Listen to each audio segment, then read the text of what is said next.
Are you starting engineering school or are you in the middle? Have you started year two? Year two is what I've been told is the worst year.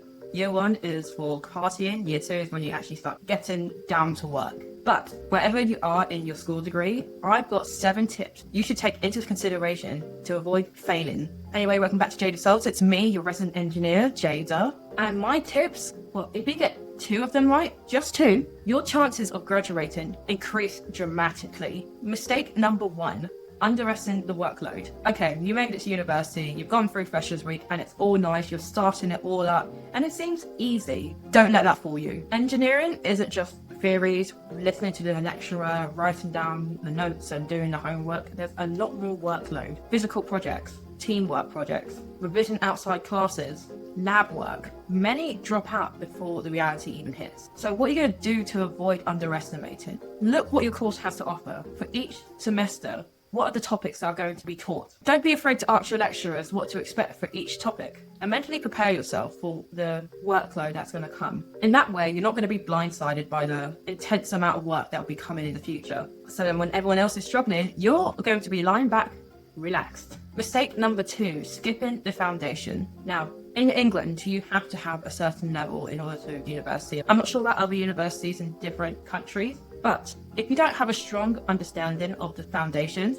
so that might be mathematics, physics, chemistry, depending on what you're majoring in, if you don't have the basic understanding, you will struggle a lot. Heck, even if you do have a good understanding, there's nothing wrong with just revising, making sure that you fully understand the concept. And this is probably where my tip for this mistake starts. Revise every so often. Remind yourself what are the principles for what you're learning, especially when you find yourself in a more advanced course. Building up that foundation is definitely going to help you reach up to the skies and gain that first class, or whatever you guys grade it. It's first class here. Number 3, poor time management and procrastination. Now, I love that you're watching my video because it probably means you specifically searched for it. But I hope you turn this off as soon as... Don't even watch my other videos, because if you find yourself scrolling and scrolling and scrolling through shorts, videos, and end up losing hours, then you've got a real problem in your hand. There's no hiding it. Procrastination and poor time management is an instant game ender when it comes to university. I'm sure you and other people will find yourselves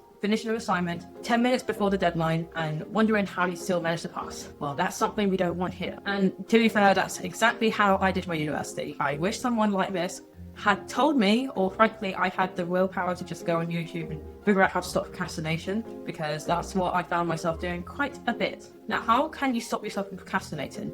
Well, you can install app timers. There was actually an app that I used way in the past. I can't remember what it's called, but hopefully I'll find it and put it on the screen, where you literally had to pay the app in order to unlock your phone. Obviously, if you have emergencies, then fair enough, but it will allow you to see any emergency texts and whatnot. But if you wanted to actually get on your phone, you had to pay the app. Likewise, you can ask your friend to physically take your phone away from you when you really want to focus, and make a habit of doing that. So in that way, you can find yourself actually dedicating that hour to your work rather than scrolling on TikTok. Number 4, not asking for help, not going into a study group, or just being isolated. Isolation is like literally your biggest enemy. You can only understand the concepts as much as you understand them. But if you find yourself in a study group, they've got so many different opinions and different ways to understanding the exact same concept that maybe the person next to you might have an easier and better way to go about the problem than you do. Likewise, if you don't have a study group, just go and ask for help from your lecturer. I'm sure your lecturer will be more than happy to spend a bit of time with you,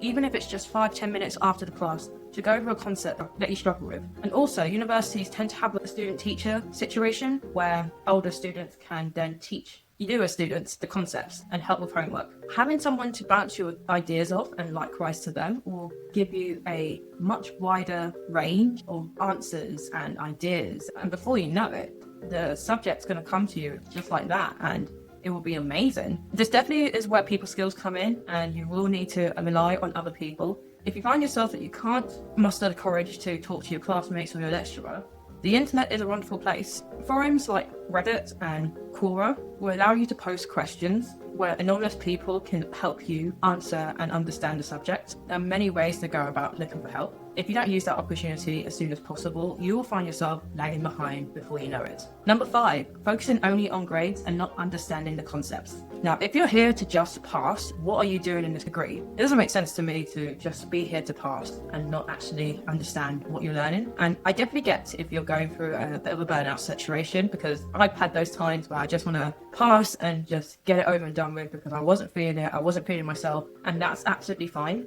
But if you're feeling that all the time, then maybe you need to reconsider the degree. If you are really into engineering and what it has to offer, then you need to understand the concepts. There's no point just getting the minimum grade or whatever grade there is so you can move on to the next semester without really understanding. Because when it comes to real life, you're going to have to deal with the concept constantly. Without that knowledge and the understanding, you'll probably find yourself in a very stuck position, especially if you're very burnt out and you just want to get through the day and you don't feel any want to understand the concept. How do you go past that feeling and actually get into wanting to continue? This is where people come in again. Having that study group, having people to bounce ideas off of will help expand that horizon. Have some deeper conversations with your classmates or some questions to ask your lecturer that they can even delve into a bit more. It will help all in the long run, and then before you know it, you're going to find yourself understanding the concept of the problem before you even know the answer. And that's a really great feeling. It makes you feel so smart, like, well, I know exactly what you're talking about. Number 6, ignoring mental health and burnout. I have been burnt out before, and if these symptoms are pretty similar to what you're feeling, then you might be burnt out as well. Do you find yourself just, once you wake up, you don't really want to leave bed, you don't want to go to class, you feel dread going to class. You've thought many times of quitting, and heck, this might be a bit dark, but even thought, what if I got myself hurt? Not that you want to hurt yourself, but what if you got into a predicament that made it impossible to go into class and you thought that was a better outcome than going to class? If you're finding yourself thinking of those extreme thoughts, then you might have burnout. Likewise, if you find yourself really lethargic, not really feeling motivated or excited about anything, then you obviously might be close to or at burnout. Those are the experiences I've had when I was in university, and heck, when I started my job as an engineer, and those can be very detrimental. Those signs are just a telltale factor that your mental health is going down the drain, and not seeking the professional help or even just the time to yourself to take a break could really ruin it for you. If you find yourself feeling more stressed about taking a break than going and stressing about working, then let me just tell you something. You'll probably find yourself at some point stressing a lot about a project or about a job and whatnot, and you feel like taking a break is not going to be worth the while. Now, you could also find yourself stressing about that same project and taking a break, and it will help you clear your mind up. So, for example, let's say there's a project that you're stressing over and there's a problem you cannot answer. Now, what's better? Spending an hour deliberating over the problem, trying everything, not thinking of the answer, getting frustrated, almost on a mental breakdown, or spending an hour just to relax, get your mind away from the problem,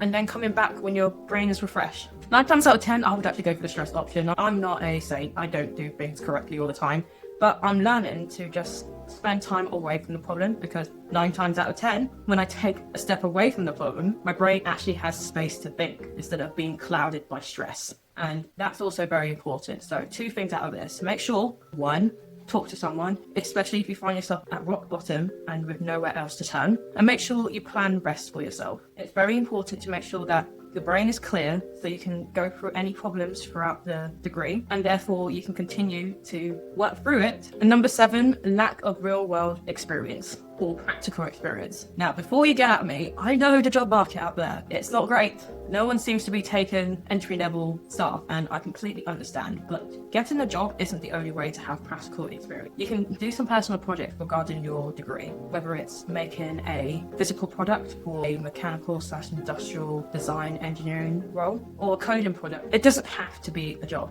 It can be projects. As long as it's real-life experience, then it's essentially experience. And you can also go for freelancing as well. Sell your services and your skills to actual customers and also get experience and money out of it. So I'd say that's a win-win situation for everyone involved. But other than that, those are my 7 mistakes/tips in order to survive your engineering degree. Which mistake are you most guilty for? I was definitely most guilty for not putting time out and constantly working and getting burned out. Also, procrastination. It was a weird cycle. I'll get stressed, then I'll procrastinate, then I'll get stressed because I procrastinated, and so on and so forth. Don't forget to like and subscribe, comment down below, and I shall see you next week. Bye-bye!